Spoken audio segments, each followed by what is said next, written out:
बेदम हुए बीमार दवा क्यों नहीं देते? बेदम हुए बीमार दवा क्यों नहीं देते? तुम अच्छे मसीहा हो, शिफा क्यों नहीं देते? मिट जाएगी मखलूक तो इंसाफ करोगे, मुनसिफ हो तो हश्र उठा क्यों नहीं देते? ये बजट को देखकर महसूस होता है कि ये भविष्य के निर्माण से ज्यादा हेडलाइन बटोरने का एक दस्तावेज है। इससे सबसे ज्यादा प्रभावित होने वाली वही लोग पीछे छूट रहे हैं जिन्हें सरकार के सहारे की सबसे ज्यादा जरूरत थी। जीएसटी की ऊंची दरों ने आम आदमी की कमर तोड़ दी है। जरूरत इस बात की है कि खाद्य सामग्री, दवा, स्कूल की किताबें और जरूरत की चीजों पर टैक्स कम किया जाए। इस बजट ने बेरोजगारी दूर करने की दिशा में कोई ठोस उपाय नहीं दिया है।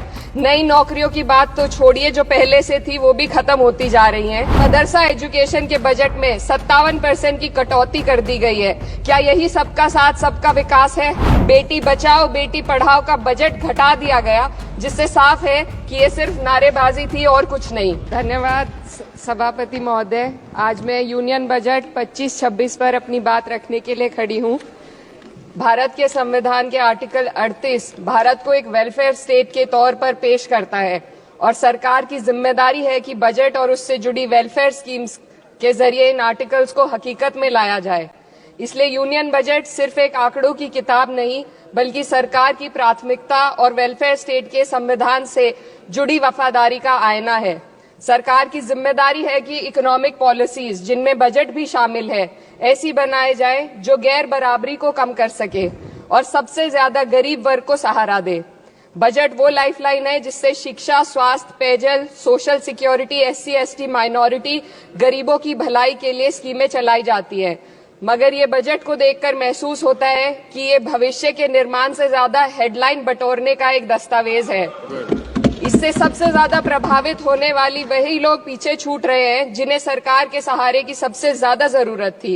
वो किसान जो बढ़ती लागत से परेशान हैं, वो नौजवान जो बेरोजगारी का सामना कर रहे हैं, और वो औरतें जो निजामती रुकावटों से जूझ रही हैं, और वो गरीब जो महंगाई के बोझ के तले दबे हुए हैं। This government is proudly marketing the income tax exemption of 12 lakhs. But the question is, how many Indians even earn that much to benefit from it? Only 2.2% of Indian population pays direct taxes, whereas no relief has been given in regards to indirect taxes, the burden of which falls on everyone, especially the poor and weaker section of the society. This clearly shows that this is not an inclusive budget. GST की ऊंची दरों ने आम आदमी की कमर तोड़ दी है। जरूरत इस बात की है कि खाद्य सामग्री, दवा, स्कूल की किताबें और जरूरत की चीजों पर टैक्स कम किया जाए। पेट्रोल डीजल पर टैक्स कम करने की कोई कोशिश नहीं हुई, जिसका सीधा असर हर नागरिक पर पड़ता है।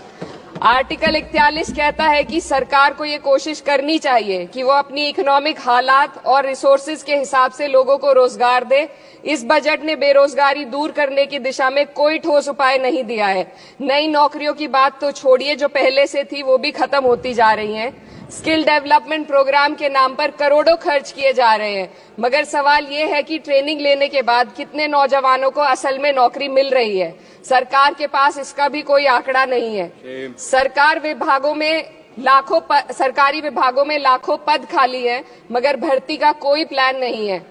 आर्टिकल 45, जिसके द्वारा सरकार की जिम्मेदारी है कि हर बच्चे को 6 साल की उम्र तक फ्री और जरूरी तालीम मिले, ताकि उनका बुनियादी तालीमी डेवलपमेंट सही से हो सके, जिसको संसद ने शिक्षा का अधिकार अधिनियम बनाकर और भी मजबूती दी थी, परंतु इसकी जमीनी हालत क्या है वो किसी से छुपी नहीं है। नगरीय क्षेत्रों में सरकारी स्कूलों में शिक्षक न होने की वजह से स्कूल बंद हो रहे हैं तथा दूरस्थ ग्रामीण क्षेत्र के स्कूलों में टीचर ही नहीं पहुंच पा रहे हैं। सरकार कह रही है कि डिजिटल इंडिया और एआई से तालीम का इंतजाम होगा, मगर जरा जमीन पर देखिए, उत्तर प्रदेश में सिर्फ 22% सरकारी स्कूलों में कंप्यूटर है। मेरे संसदीय क्षेत्र कैराना में कई सरकारी स्कूल शिक्षक न होने की वजह से बंद हैं और मदरसा एजुकेशन के बजट में 57% की कटौती कर दी गई है। क्या यही सबका साथ सबका विकास है? इसी तर्ज पर अस्पताल हैं जहां पर डॉक्टर नहीं है। आर्टिकल 47 अच्छी सेहत और जिंदगी के स्टैंडर्ड को बेहतर बनाने की आवश्यकता पर जोर देता है। राज्य की जिम्मेदारी है कि लोगों की सेहत और उनके वेलबींग को बेहतर करने के लिए जरूरी कदम उठाए, लेकिन हकीकत यह है कि इस बजट का सिर्फ 2% ही आम जनता तक पहुंच पाता है। शामली जिले में 84 डॉक्टर की पोस्ट स्वीकृत है, मगर सिर्फ 29 डॉक्टर काम कर रहे हैं और गायनोकोलॉजिस्ट मात्र 1 है। दवाइयों की कीमतें बढ़ती जा रही हैं, मगर गरीबों के लिए कोई राहत नहीं है। सरकार ने महिलाओं के लिए बजट बढ़ाने का दावा किया, मगर 81% इसका बजट सिर्फ पोषण योजनाओं में डाला गया है। महिलाओं के रोजगार, उनके इकोनॉमिक इंडिपेंडेंस और सुरक्षा के लिए कोई ठोस योजना नहीं बनाई है। बेटी बचाओ बेटी पढ़ाओ का बजट घटा दिया गया, जिससे साफ है कि ये सिर्फ नारेबाजी थी और कुछ नहीं। किसानों की बदहाली हम सबके सामने है, लगातार चलती आ रही है। 2016 में कहा गया था कि 2022 तक किसानों की आमदनी दोगुनी होगी, मगर 2025 आ गया और एमएसपी पर कोई ठोस गारंटी आज भी दी नहीं गई है। गन्ना किसानों का बकाया अब तक नहीं मिल पा रहा है, और तो और उत्तर प्रदेश में अभी तक गन्ना मूल्य भी तय नहीं किया गया है। डीएपी, यूरिया और खाद की कमी से परेशान किसान आज भी सड़क पर प्रदर्शन कर रहे हैं। मजदूरों के लिए जो सबसे बड़ी योजना मनरेगा थी, सरकार कहती है कि मनरेगा ग्रामीण भारत की रीढ़ है, मगर बजट में कोई भी बढ़ोतरी नहीं मिलना बहुत शर्मसार है। औसतन 44 दिन का ही रोजगार मिल रहा है, जबकि स्कीम 100 दिन की गारंटी की होती है। भारतीय रेलवे देश के लोगों की जीवन रेखा है और इसी से यहाँ के लोगों की आर्थिक एवं सामाजिक जिंदगी चल रही है। देश के हर हिस्से को रेल कनेक्टिविटी से जोड़े जाना सरकार की कल्याणकारी नीति का हिस्सा है। मेरे संसदीय क्षेत्र कैराना के रेलवे से जुड़ी 2 मांगे लंबे समय से लंबित हैं। दिल्ली शामली सहारनपुर रेल लाइन का दोहरीकरण और पानीपत शामली मेरठ लाइन का सर्वे अति शीघ्र ही कराए जाने की बहुत पुरानी मांग को बजट में शामिल किया जाना चाहिए। देश भर में बिजली की दरें बेहद असमान है। उत्तर प्रदेश में ये दरें बहुत ज्यादा हैं। देश भर में एक समान बिजली दरें लागू करने का प्रावधान किया जाए। रिवैम्प योजना में हर घर तक बिजली पहुंचाने के लिए एलटी लाइन बनाने का प्रावधान भी जोड़ा जाए। कृषि उपकरणों व खाद डीएपी को जीएसटी से मुक्त किया जाए। किसानों की एमएसपी की मांग को पूरा करने के साथ साथ उत्तर प्रदेश के किसानों को गन्ना मूल्य निर्धारण पिछले वर्ष से बढ़ाकर किया जाना बेहद जरूरी है।